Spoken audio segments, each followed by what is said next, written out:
Shalom Bapak Ibu. Hari ini kita akan belajar firman Tuhan. Dan tema hari ini adalah Living in Mercy. Hidup dalam belas kasihan. Nah saudara-saudara, istilah belas kasihan ini suatu istilah yang muncul banyak di dalam Alkitab. Itu di dalam kitab suci kita muncul kira-kira 104 kali. Dan itu menunjukkan bahwa belas kasihan ini sebuah ide yang sangat penting dan juga bahkan banyak dipakai untuk menggambarkan Yesus. Dikatakan Yesus tergeraklah hatinya oleh belas kasihan. Nah, belas kasihan itu apa sebenarnya? Bahasa Yunani perjanjian barunya adalah eleos. Sementara perjanjian lama itu adalah raham. Dari raham itu menjadi rahim. Itulah sebabnya kita mendengar istilah Tuhan itu rahmani dan rahim. Ya. Nah, itu rahim itu dari rehem, dari raham dalam bahasa Ibrani, dan kadang-kadang itu diartikan sebagai kasih sayang atau penyayang. Nah, saudara-saudara, studi yang mendalam terhadap istilah atau kata raham ini, belas kasihan ini, itu menunjukkan bahwa mula-mula itu adalah miliknya Tuhan. Itu adalah salah satu sifatnya Tuhan. Coba kita lihat di dalam 2 Korintus pasal 1 ayat 3. Terpujilah Allah Bapa Tuhan kita Yesus Kristus, Bapa yang penuh belas kasihan. Jadi belas kasihan itu penuh di dalam diri Bapa. Lalu Yakobus pasal 5 ayat 11, karena Tuhan Maha Penyayang dan penuh belas kasihan. Ini yang Tuhan Maha Penyayang, penuh belas kasihan, itu yang Rahmani Rahim itu ini. Ya. Nah, jadi saudara-saudara, itu sifat Tuhan. Sifat Tuhan itu adalah penuh belas kasihan. Dan selanjutnya Alkitab juga mengatakan bahwa orang percaya harus memiliki sifat itu. Itu sifat Tuhan, tapi sifat Tuhan itu juga harus dimiliki oleh orang percaya. Kolose pasal 3 ayat 12 bilang, karena itu sebagai orang-orang pilihan Allah yang dikuduskan dan dikasihinya, kenakanlah belas kasihan. Filipi 2. Jadi karena dalam Kristus ada nasihat, ada penghiburan, kasih persekutuan roh, ada kasih mesra dan belas kasihan. Maka orang Kristen harus punya belas kasihan. Harus ada belas kasihan di hati saya. Harus ada belas kasihan di hati saudara. Kalau sampai ada orang tidak punya belas kasihan, maka sebenarnya dia bukan milik Allah. Dia bukan orang percaya. Karena itu sifat Tuhan yang diberikan di dalam diri kita. Nah, pertanyaannya, apakah saudara punya belas kasihan? Nah, baru bisa jawab itu kalau kita mengerti belas kasihan itu apa sih? Nah, hari ini saya ingin mengajak kita untuk melihat data Alkitab. Lalu kita belajar sebenarnya belas kasihan itu diwujudkan lewat apa? Sehingga kita tahu bahwa itu adalah belas kasihan. Nah, saya akan berikan beberapa. Pertama, saudara, belas kasihan itu diwujudkan melalui pengampunan terhadap orang lain. Saya kutip seorang penafsir Alkitab, Longman Tree, dia bilang begini. Jika seorang menunjukkan belas kasihan, mereka memilih mengampuni atau berbaik hati kepada seseorang yang atasnya mereka punya kuasa untuk menyakiti atau menghukum. Saudara punya kemampuan untuk menghukum orang. Saudara punya kemampuan untuk menyakiti orang. Tapi saudara tidak pakai kemampuan itu. Tahan diri, lalu yang diberikan sebaliknya adalah pengampunan. Itu namanya belas kasihan. Saudara, kemarin saya khotbah di pemuda, di youth, saya cerita tentang Yusuf. Salah satu sikap yang menarik dari Yusuf itu adalah dia tidak pendendam. Karena pertama, Yusuf dijual oleh saudara-saudaranya, masuk lubang sumur, keluar dari lubang sumur, jual ke Mesir. Kedua, dia difitnah oleh istri Potifar, sampai akhirnya masuk penjara. Lalu, tahu-tahu dari penjara, dia terus naik sampai bisa jadi Perdana Menteri di Mesir. Saya pikir, seandainya saya yang dijual oleh saudara-saudaranya, lalu saya yang difitnah istri Potifar sampai masuk penjara, sekarang saya jadi Perdana Menteri. Orang pertama yang saya sikat itu adalah istri Potifar. Ya kan? Karena sekarang saya sudah punya kuasa. Saya sudah menjadi petinggi Mesir, maka dia menjadi target saya. Kedua baru saudara-saudara saya karena jauh. Nah, Yusuf itu harusnya dia punya kuasa, punya kemampuan untuk membalas. Tapi ternyata tidak, dia memilih untuk mengampuni. Nah, itulah belas kasihan. Belas kasihan adalah ada kemampuan untuk menghukum, untuk menyakiti, tapi memilih untuk tidak. Dan sebaliknya, yang diberikan adalah pengampunan. Nah, saudara-saudara, coba perhatikan Ibrani 8 ayat 12. Sebab aku akan menaruh belas kasihan terhadap kesalahan mereka, dan tidak lagi mengingat-ingat dosa mereka. Ini firman Tuhan. Aku akan menaruh belas kasihan, tidak mengingat dosa mereka. Padahal Tuhan punya hak untuk tetap mengingat dosa. Tuhan punya hak untuk menghukum orang berdosa. Tapi dia memilih untuk tidak menghukumnya. Sebaliknya, berbelas kasihan terhadap kesalahan mereka. Maka, belas kasihan itu adalah ada kemampuan, ada kekuatan untuk balas. Tapi memilih untuk mengampuni.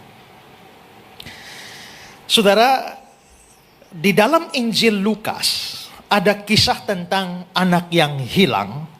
Bagaimana anak bungsu itu meminta harta warisan dari bapaknya. Setelah dapat itu dia lalu pergi meninggalkan bapaknya, berfoya-foya ke kota, memboroskan semua harta bendanya. Lalu setelah habis semuanya, bahkan mau makan makanan babi pun tidak dapat. Lalu dia ambil keputusan pulang ke rumah bapaknya. Lalu apa yang dilakukan bapaknya? Lukas 15 ayat 20. Maka bangkitlah ia dan pergi kepada bapaknya. Ketika dia masih jauh, ayahnya telah melihatnya. Lalu tergeraklah hatinya oleh belas kasihan. Ayahnya itu berlari mendapatkan dia, merangkul dan mencium dia. Ayahnya ini sebagai ayah, dia punya kuasa, dia punya kemampuan untuk menolak anaknya. Tapi hatinya tergerak oleh belas kasihan, dia sebaliknya berlari mendapatkan merangkul dan menciumnya. Dia mengampuninya. Ternyata sang ayah itu merangkul dan mencium, mengampuni anaknya. Itulah dikatakan tergeraklah hatinya oleh belas kasihan. Jadi memang belas kasihan itu berkaitan dengan kerelaan dan kemauan untuk mengampuni orang yang bersalah kepada kita. Jadi, kalau dalam hatimu ada belas kasihan, kamu akan memilih tidak membalas orang lain, sekalipun kamu mampu membalas. Sekalipun kamu bisa membalas. Saudara, kalau hanya sekedar tidak membalas, itu lebih mudah daripada mampu membalas tapi tidak mau membalas. Kalau saudara dihajar oleh orang yang kuat, dihina oleh orang yang kuat, yang mana kamu tidak bisa lawan dia, ya apa boleh buat, namanya sudah tidak bisa lawan. Tapi sebenarnya kamu bisa melawan dia, kamu bisa menghajar balik, kamu punya kekuatan menghajar balik, tapi kamu lebih memilih tidak. Perasaan itu ada di hati saudara atau tidak? Kalau tidak ada, saudara tidak punya belas kasihan. Tapi kalau ada, itulah belas kasihan. Ingat saudara, semua orang tidak luput dari kesalahan satu terhadap yang lain. Dan itulah sebabnya anak-anak Tuhan harus punya belas kasihan. Supaya apa? Supaya bisa tidak membalas dan lebih daripada itu bisa mengampuni. Makanya dalam Efesus 4 ayat 32. Tapi hendaklah kamu ramah seorang terhadap yang lain, penuh kasih mesra, saling mengampuni. Sebagaimana Allah dalam Kristus telah mengampuni kamu. Bahkan dalam khotbah di bukit itu ya, dalam rangkaian doa Bapa kami, Tuhan Yesus bilang di Matius 6, jikalau kamu mengampuni kesalahan orang, Bapamu yang di surga mengampuni kamu juga. Tapi jikalau kamu tidak mengampuni orang, Bapamu juga tidak akan mengampuni kesalahanmu. Kemarin saya waktu bahas tentang Yusuf itu, saya kasih cerita tentang dua orang bersaudara, Sam Holmes dan Lucien Young. Sam berbuat sebuah kesalahan yang besar di kota Kentucky, dan otoritas kota itu memutuskan hukuman mati bagi Sam. Begitu tahu sahabatnya itu dihukum mati, maka datanglah Lucien Young ketemu dengan para pembesar di sana, dan entah bagaimana ceritanya dia berhasil untuk mengubah keputusan itu. Sam tidak dihukum mati, cukup di penjara saja dan ada kemungkinan bebas. Wah, Lucien senang bahwa Sam tidak akan dihukum mati, dan dia langsung ke penjara ingin mengabarkan berita baik, berita pengampunan itu kepada Sam. Tapi sebelum dia sampaikan, dia bilang, Sam, saya mau sampaikan sesuatu kepada kamu. Tapi sebelumnya saya tanya dulu. Seandainya kamu tidak jadi dihukum mati, kamu hanya di penjara dan 1 hari kamu akan bebas. Kira-kira apa yang kamu lakukan setelah keluar dari penjara? Lalu Sam bilang, kalau aku tidak jadi dihukum mati dan keluar dari penjara, yang pertama kulakukan adalah kubunuh hakim yang telah menghakimiku, kubunuh jaksa yang telah menuntutku, kubunuh semua orang yang telah melaporkanku. Itu hal pertama yang kulakukan. Begitu tahu demikian, Lucien Young dengan sedih pergi tanpa memberitahu hasil keputusan. Dia kembali kepada para petinggi kota, tetaplah pada keputusan mula-mula, hukuman mati. Sam sebenarnya sudah diampuni, tapi dia kehilangan pengampunan itu ketika dia sendiri memilih untuk tidak mengampuni orang lain. Karena itu saudara, belas kasihan itu adalah kita mampu untuk membalas tapi memilih untuk tidak. Itu sesuatu yang luar biasa. Dan itu hanya bisa kalau belas kasihan Allah itu ada dalam belas kasihan dalam hati kita. Saudara, di daerah saya tahun-tahun 80-an, 90-an, itu mayoritas gereja yang ada itu adalah gereja-gereja Protestan tua. Yang menyanyi pun anti tepuk tangan. Kalau orang nyanyi sambil tepuk tangan itu dianggap orang Pentakosta. Dan orang Pentakosta itu bidat. Nah, karena waktu itu saya SMA dan saya bikin persekutuan di rumah saya, ngumpul teman-teman sambil nyanyi itu pakai alat musik lengkap dan tepuk tangan. Nah, ini dianggap, oh itu orang Pentakosta, ini bidat. Karena itu saudara, sambil persekutuan jalan, tiba-tiba rumah kami dilempar batu, ya, atap bocor, kaca hancur dan sebagainya. Dan kadang-kadang habis persekutuan diserbu, ini orang-orang Kristen juga, ya, karena anggap bidat. Lalu diserbu dan seringkali kami diancam. Satu kali habis persekutuan, kami diserbu oleh kira-kira 20-30 pemuda. Lalu ada satu pemuda di situ yang kelihatannya kepala gengnya. Lalu dia naik, dia mau pukul papa saya. Begitu dia naik mau pukul papa saya langsung lompat. Dan akhirnya terjadilah perkelahian hebat antara saya sama kepala geng itu habis ibadah. Ya, baku pukul rame. Dimaki-maki segala macam. Bubar. Minggu berikutnya terjadi hal yang sama. Tapi kali itu saya sudah tidur tengah malam, ternyata diserbu lagi rumah saya. Dan papa mama saya itu dimaki-maki lagi seperti itu. Sialnya saya nggak sadar. Saya baru diberitahu bahwa tadi malam orang yang sama datang lagi dan maki-maki kami. Mulai itu saya rasa ini sangat benci di hati saya. Orang semacam ini kalau dibiarkan bikin susah, sebaiknya selesaikan. Akhirnya saudara, saya lihat di tempat kami ada angkot keliling-keliling, dan saya lihat orang itu lagi duduk depan angkot dan rupanya sopirnya temannya, jadi dia juga ikut keliling-keliling muter. Waktu saya lihat dia, saya muncul ide, wah dia keliling, maka ini manfaatkan, saya akan manfaatkan. Nanti saya akan pura-pura naik angkot itu. Begitu naik, Begitu naik saya langsung pak. Pasti dia akan turun. Begitu dia turun saya tusuk. Maka saya sudah siap pisau di tangan saya untuk habisi dia hari itu. Dan saya sudah tinggal tunggu putaran berikut. Papa saya rupanya tahu bahwa saya mau berniat jahat semacam itu. Dan papa saya berteriak dari jauh. Saya di rumah dipanggil kakak. Maka papa saya bilang, kakak, ingatlah Keluaran 14 ayat 14. Tuhan akan berperang ganti engkau dan engkau diam saja. Saya tambah marah. Saya bilang, gara-gara diam, ini orang injak di batang leher. Seperti sekarang kan. Bersetan dengan ayat itu. Saya siap tunggu untuk melaksanakan niat saya. Putaran angkot berikut, orangnya sudah tidak ada. Dia lolos, saya lolos. Tapi sejak saat itu saya masih menanti kesempatan untuk membalas. Satu hari, si anak ini bikin kasus di kampung sebelah. Entah kasusnya apa sampai orang kampung sebelah kejar dia dengan batu kayu sampai anak panah dan sudah memanah dia sampai sudah bocor-bocor berdarah-darah. Dalam rangka lari menyelamatkan diri dari sana dikejar orang sampai batas kampung. Begitu lari, larinya masuk rumah saya.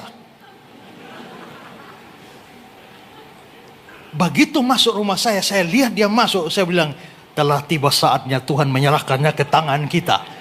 Lalu saya panggil adik-adik saya, ayo mari hajar. Dan saya langsung pergi ke belakang ambil kayu. Sudah tahu kayu tempat orang tumbuk jagung tuh lah. Ya zaman itu kayu ini, dan kalau sikat pasti selesai. Dan saya langsung ambil dan siap datang menghadap dan menghajar dia. Pada saat saya masuk, saya kaget. Kenapa? Anak itu sudah tergeletak berdarah-darah di situ, di pangkuan mama saya. Dan mama saya sementara membersihkan semua luka-lukanya. Dan saya sampai tidak bisa bicara. Saya bilang, mama, manusia bajingan kayak begitu kenapa kasih hidup? Mama saya bilang bahwa mama lakukan ini bukan untuk dia, tapi karena Tuhan Yesus. Saya hari itu tidak bisa bicara banyak, tapi apa yang dilakukan mama saya itu tidak masuk di akal saya. Gitu. Tapi ternyata saya mengerti itulah belas kasihan. Kita mampu balas, kita bisa balas, tapi tidak mau balas. Rupanya hati mama saya dipenuhi dengan belas kasihan semacam itu yang tidak ada pada saya. Kalau kita punya belas kasihan, maka kita akan memilih mengampuni sekalipun ada pilihan untuk membalas. Ya, ada seorang mengatakan begini, menyimpan dendam kepada orang lain itu sama dengan membakar rumah sendiri demi mengusir seekor tikus. Ada tikus masuk sana, ayo kejar sana. Tidak, tikusnya pindah sana. Tikusnya pindah sana. Lalu kita pikir, sudahlah, daripada repot-repot bakar satu gedung ini supaya tikusnya mati. Itu kan konyol. Merugikan begitu banyak hanya demi seekor tikus. Begitulah kalau kebencian ada dalam hati kita, merusak diri kita sendiri hanya untuk hal yang remeh. Karena itu orang yang penuh dengan belas kasihan akan memilih untuk mengampuni. Mengampuni itu bukan berarti melupakan secara memori kita.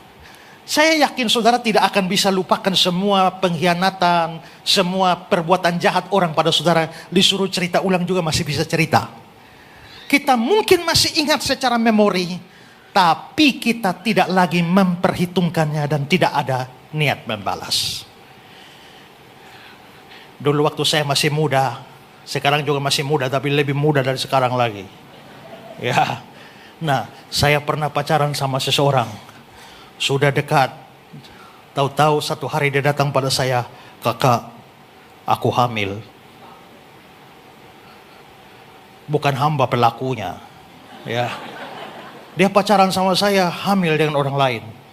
Dan itu membuat saya marah. Saya marah sama dia dan saya bilang, kalau kau mau hamil tuh bilang. Gua juga bisa. Ya.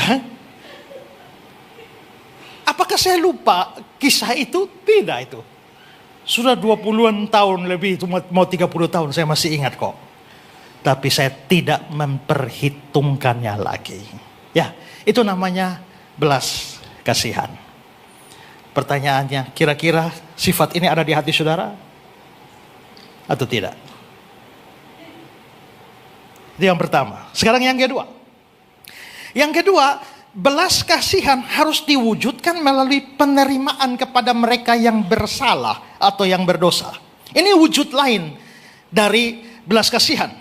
Dan pengertian ini terlihat dari kisah ketika Tuhan Yesus memanggil Matius menjadi muridnya. Lalu Matius mengundang teman-temannya pemungut cukai untuk makan bersama-sama dengan Yesus. Tapi itu tidak diterima oleh orang-orang Farisi. Mereka bilang apa? Lihat Matius 9 ayat 11. Pada waktu itu orang Farisi melihat hal itu. Berkatalah mereka kepada murid-murid Yesus, mengapa gurumu makan bersama-sama dengan pemungut cukai dan orang berdosa? Jadi menurut mereka harusnya orang berdosa dijauhkan. Tidak boleh bergaul dengan orang berdosa. Tidak boleh makan bersama orang berdosa. Tidak boleh ada hubungan apapun dengan orang-orang berdosa. Dan saudara-saudara, ini sebenarnya tidak terjadi hanya pada Matius. Kalau saudara baca di Lukas 19 kisah Sakeus. Begitu Sakeus terima Yesus, lalu Yesus bilang, aku harus menumpang di rumahmu. Yesus makan di rumah Sakeus. Lalu datang orang banyak dan berkata, mengapa gurumu makan di rumah orang berdosa? Bagi orang Yahudi, bagi orang-orang Farisi, bagi ahli-ahli Taurat, pemungut cukai adalah orang berdosa yang harusnya dijauhkan. Tidak boleh ada persahabatan apapun dengan orang berdosa. Mereka sangat membenci para pemungut cukai ini. Kalau kita lihat di Lukas 18 misalnya ya. Ada orang berdoa, orang Farisi berdoa. Orang Farisi itu berdiri dan berdoa dalam hatinya begini, ya Allah, aku mengucap syukur kepadamu karena aku tidak sama dengan semua orang lain. Bukan juga seperti pemungut cukai ini. Bayangkan dalam doa saja masih nyindir pemungut cukai. Ya, saking bencinya kepada pemungut cukai. Nah, karena mereka merasa diri suci dan tidak perlu bergaul dengan orang berdosa, itulah sebabnya nanti Yesus mengkritik mereka dengan memberikan pasal hilang di dalam Lukas 15. Maksudnya pasal hilang itu apa? Kalau saudara lihat di Lukas 15 tuh semuanya ada perumpamaan tentang dirham yang hilang, domba yang hilang, anak yang hilang. Semuanya memberi gambaran bahwa apabila orang itu menemukan kembali dirhamnya, dia senang. Apabila gembala yang kehilangan dombanya menemukan kembali dombanya, dia senang. Apabila anak yang hilang ditemukan kembali oleh bapaknya, bapaknya senang. Berarti Tuhan itu senang kalau ada orang berdosa bertobat. Sementara orang-orang Farisi ini tidak suka kalau orang berdosa bertobat. Nah, lalu Tuhan bilang apa? Matius 9. Bukan orang sehat yang memerlukan tabib, tapi orang sakit. Jadi pergilah, pelajari arti firman ini. Yang ku kehendaki ialah belas kasihan dan bukan persembahan. Karena aku datang bukan memanggil orang benar, melainkan orang berdosa. Artinya apa? Belas kasihan itu, kalau melihat orang berdosa tidak membuangnya. Karena itu Yesus menerima mereka dan menjadi sahabat mereka. Maka Yesus disebut sebagai the friend of the sinners. Sahabat orang-orang berdosa. Karena apabila orang berdosa, seberdosa apa saja, sehitam apapun hidupnya, semerah apapun dosanya, kalau dia datang kepada Tuhan, Tuhan tidak pernah buang. Makanya dalam Yohanes 6 ayat 37 dia bilang, barang siapa datang padaku, dia tidak akan dibuang.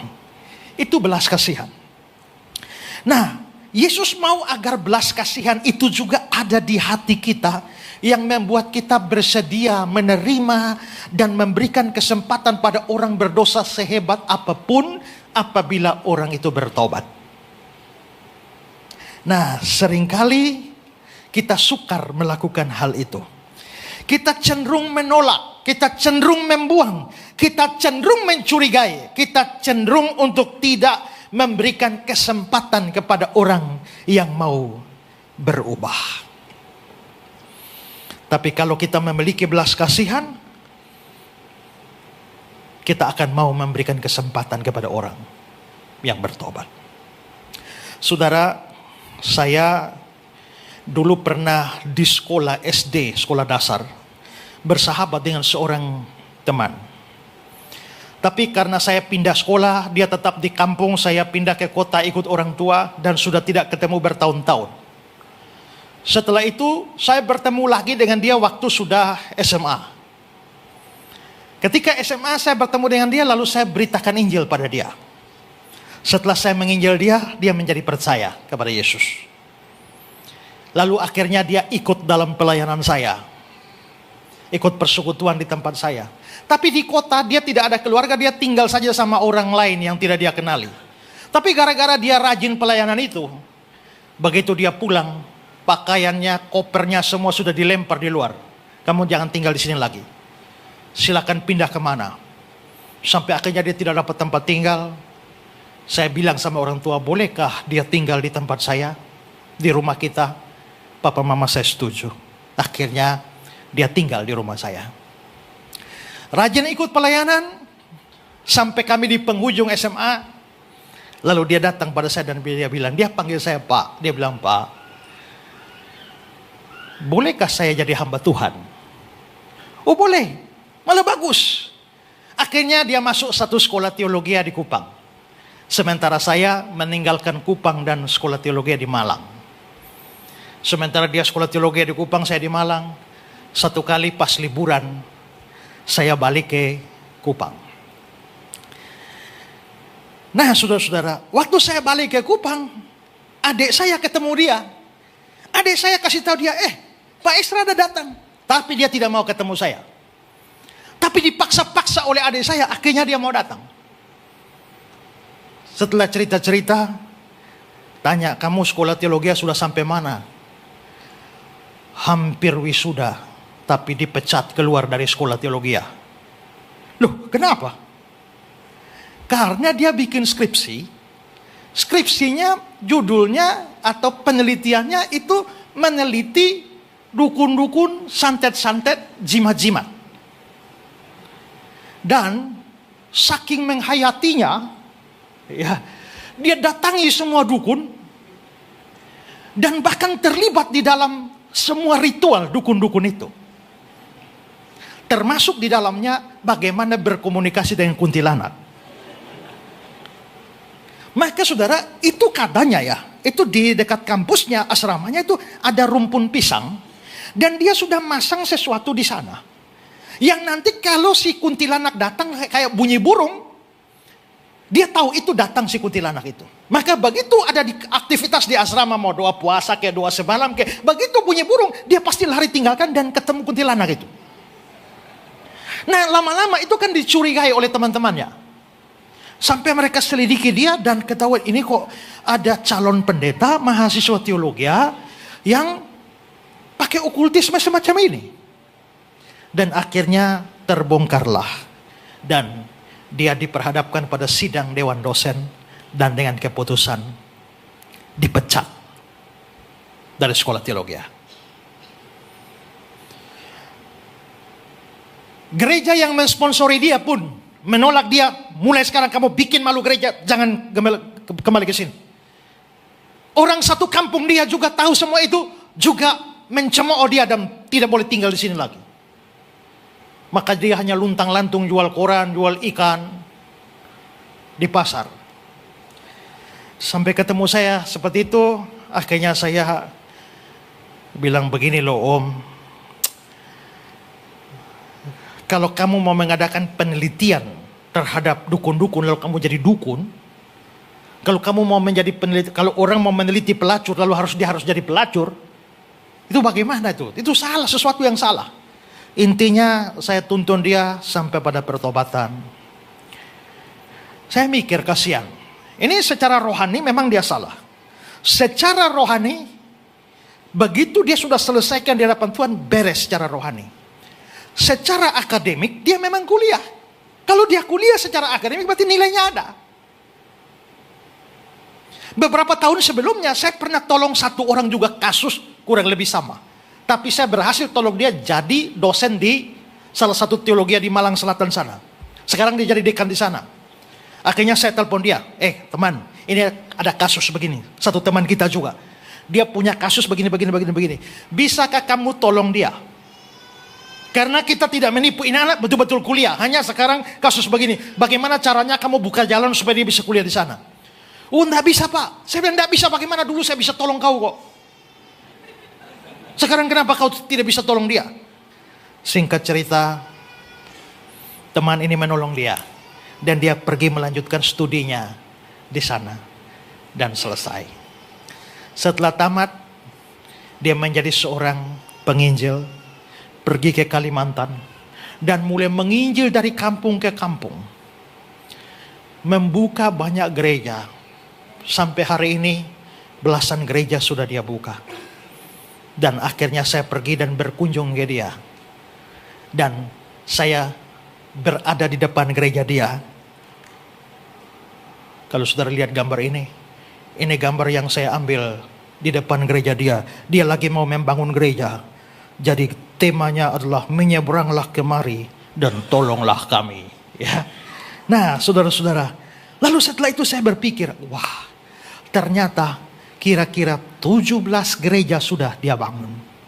Saya pikir, seandainya kemarin saya buang dia juga, bisakah 17 gereja lahir dari pelayanannya? Tidak. Tapi saya bersyukur bahwa saya beri kesempatan pada orang semacam itu. Dan ternyata orang itu berubah. Dan Tuhan bisa pakai dia luar biasa. Itu entah mungkin sekitar lebih dari 15 tahun yang lalu. Itu 17 gereja. Sekarang ini saya tidak tahu berapa lagi. Tapi dia dipakai Tuhan secara luar biasa. Kenapa? Karena ada kesempatan yang dibuka. Untuk orang berdosa bisa berubah. Itulah belas kasihan. Makanya dalam Yakobus 5 dibilang begini, saudara-saudara, jika ada di antara kamu yang menyimpang dari kebenaran dan ada seorang yang membuat dia berbalik, ketahuilah bahwa barang siapa membuat orang berdosa berbalik dari jalannya yang sesat, dia menyelamatkan jiwa orang itu dari maut dan menutupi banyak dosa. Saudara, ada banyak orang bikin salah kepada kita, bukan? Tapi apakah kita tutup pintu seolah-olah orang itu tidak bisa bertobat lagi?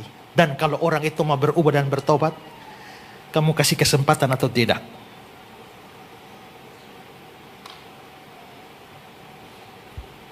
Mungkin suami selingkuh, dan sekarang suami sudah mau bertobat. Masihkah istri-istri beri kesempatan? Atau sebaliknya? Ingat ya, dengan catatan bertobat ya. Kalau orang berdosa mau bertobat, apakah kita mau beri kesempatan untuk terjadi sebuah perubahan? Kalau hati kita penuh dengan belas kasihan Tuhan, sama seperti Tuhan yang berikan second chance. Sama seperti orang lain bikin salah, kita juga bisa bikin salah. Dan kalau kita bikin salah, kita berharap bahwa ada kesempatan diberikan untuk berubah. Maukah saudara juga beri kesempatan pada orang lain untuk berubah? Itu wujud dari belas kasihan. Sekarang yang ketiga. Yang ketiga saudara, belas kasihan itu harus diwujudkan melalui pertolongan atau bantuan kepada mereka yang menderita. Kalau kita meneliti ayat-ayat Alkitab tentang belas kasihan, kita akan jumpai ada banyak ayat yang menunjukkan bahwa sifat belas kasihan itu berhubungan erat dengan kepedulian, tolong orang susah, bantu orang menderita. Kita lihat beberapa contoh. Pertama, 2 Korintus 1:3-4. Terpujilah Allah Bapa Tuhan kita Yesus Kristus, Bapa yang penuh belas kasihan. Nah, begitu Bapa penuh belas kasihan, wujudnya apa? Yang menghibur kami dalam segala penderitaan kami. Berarti Bapa yang penuh belas kasihan ternyata hibur yang menderita. Belas kasihan berhubungan dengan penghiburan bagi orang menderita. Matius 14 ayat 14.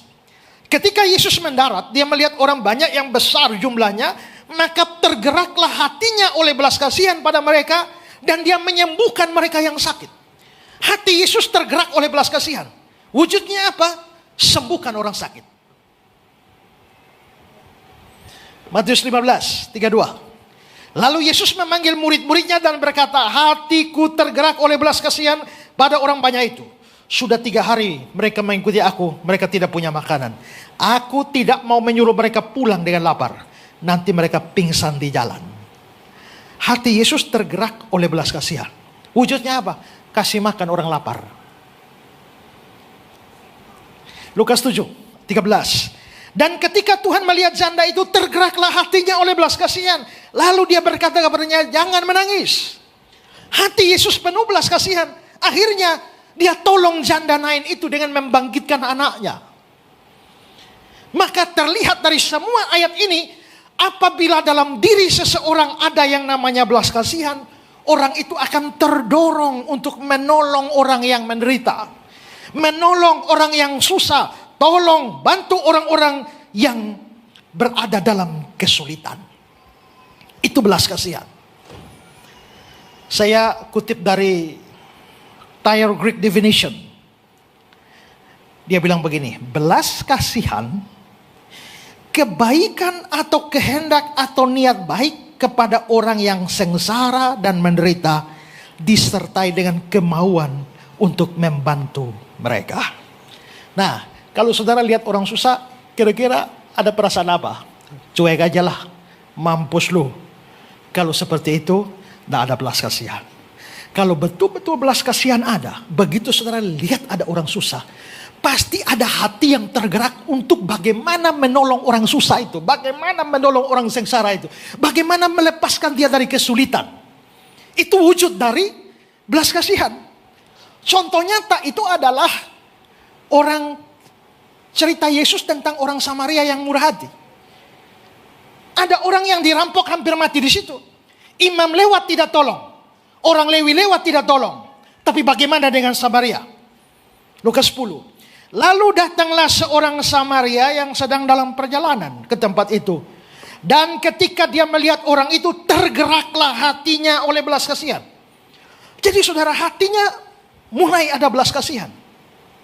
Habis ada belas kasihan, lalu dia pergi kepadanya, membalut luka-lukanya, sesudah itu menyiramnya dengan minyak dan anggur, kemudian menaikkan orang itu ke atas keledai tunggangannya sendiri, lalu membawanya ke tempat penginapan dan merawatnya. Keesokan harinya menyerahkan 2 dinar kepada milik penginapan itu, katanya, rawatlah dia, jika kau belanjakan lebih dari ini, aku akan menggantinya. Wow, banyak sekali yang dia buat. Kenapa? Hati yang sudah tergerak oleh belas kasihan. Jadi belas kasihan itu berhubungan dengan pertolongan atau bantuan kepada mereka yang membutuhkan. Kita orang Kristen dituntut ada belas kasihan. Artinya, lihat orang susah, lihat orang sengsara, lihat orang sulit. Jangan hanya cuek. Tuhan mau kita peduli. Terutama kepada saudara-saudara seiman. Makanya Paulus dalam surat Efesus pasal 4 dia bilang, hendaklah kamu selalu rendah hati, lemah lembut, sabar, tunjukkanlah kasihmu dalam saling membantu. Saudara perhatikan tadi, ketika belas kasihan di hati, si Samaria itu tangannya bergerak. Seorang penafsir namanya Matthew Henry, dia bilang begini, belas kasihan yang ada pada diri orang Samaria itu bukan belas kasihan yang berpangku tangan.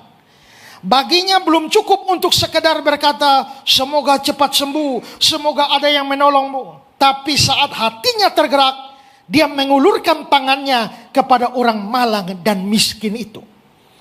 Kalau hati sudah tergerak oleh belas kasihan, tangannya bergerak. Tidak hanya sebatas bilang, kasihan ya. Tidak. Kalau betul-betul ada belas kasihan sejati, itu tidak hanya di mulut saja, tapi ada action. Saudara-saudara, John Stott, seorang penulis Kristen, dalam bukunya Isu-isu Global, itu dia menceritakan tentang ada seorang janda yang sangat miskin. Lapar, rumahnya reot, sakit-sakitan. Tapi dia kenal seorang pendeta. Karena itu kalau dia susah, dia bilang sama pendeta, Pak Pendeta, saya tidak ada makan. Pendeta bilang, baik, nanti kami rapat. Lalu dia sakit, dia bilang, pendeta saya sakit. Baik, kami doakan. Pendeta, rumah sudah reot, hampir roboh. Nanti kami bentuk kelompok untuk mendiskusikannya. Terus begitu. Sampai dia sakit, sengsara, menderita terus. Tapi pendeta tidak bantu-bantu juga. Akhirnya dia bikin surat kepada pendeta. Suratnya bagaimana? Nah, ini surat dari janda itu. Dia bilang begini. Aku kelaparan dan Anda membentuk kelompok diskusi untuk membicarakan kelaparanku.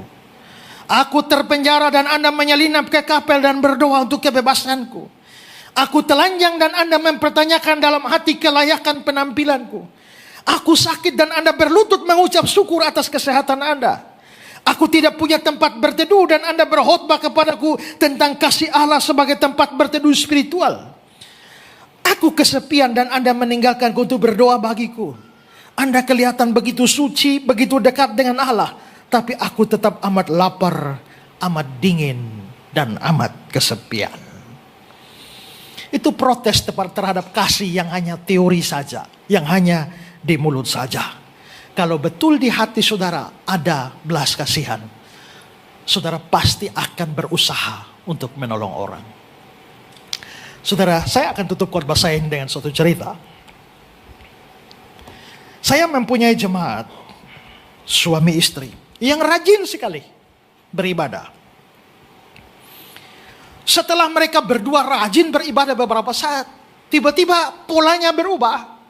Mereka tidak datang lagi berdua, tapi gantian. Minggu ini suami yang datang, istri tidak. Minggu berikut istri, suami tidak. Terus pola itu. Tiba-tiba polanya berubah lagi. Suami tidak pernah muncul lagi. Tiap minggu hanya istri saja. Dan saya pikir ada apa ya? Lalu berkunjung ke rumah jemaat itu, cari tahu.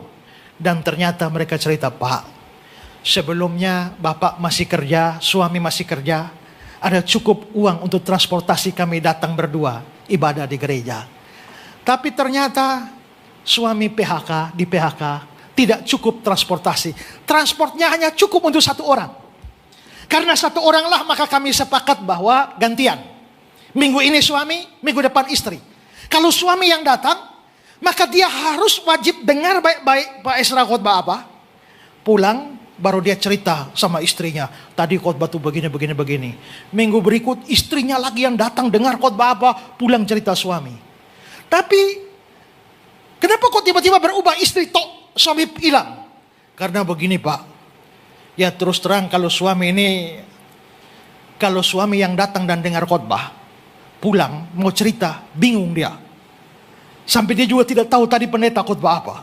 Tapi kalau istrinya yang datang, dia rekam dengan bagus dan pulang dia bisa jelaskan.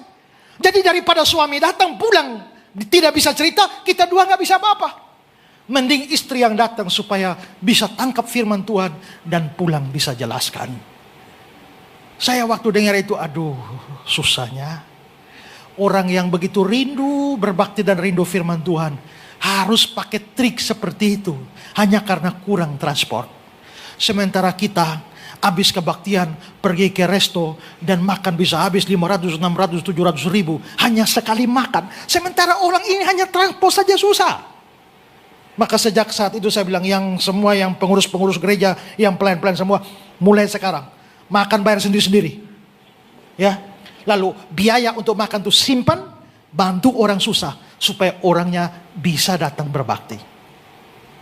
Saudara, orang susah kata Tuhan Yesus banyak ada di antara kamu. Tapi ingat di Matius pasal 25 Tuhan Yesus bilang kan, waktu aku lapar kamu kasih aku makan, waktu aku haus kamu kasih minum, waktu aku telanjang kamu kasih pakaian. Orang-orang itu tanya Tuhan, kapan engkau lapar, kapan engkau miskin, kapan engkau telanjang. Tuhan bilang, semua yang kau buat untuk orang-orang kecil ini, kamu buat untuk aku. Kalau begitu, sebenarnya Tuhan Yesus datang lewat wajah orang sakit, orang sengsara, orang lapar, orang haus, orang terpenjara. Dan apakah kamu mau berbelas kasihan pada mereka? Belas kasihan, satu, mau mengampuni, tidak membalas, biarpun mampu. Belas kasihan yang kedua, beri kesempatan pada orang berdosa untuk bertobat. Belas kasihan yang ketiga, mau tolong orang susah dan orang sengsara di sekitar kita. Pertanyaannya, belas kasihan ini ada di hati saudara? Kalau tidak, Saudara butuh belas kasihan hari ini. Minta supaya Tuhan kasih belas kasihan. Biar kasih dari hati Tuhan dari surga itu turun memenuhi hatimu. Supaya seperti Tuhan punya belas kasihan, kamu pun punya belas kasihan.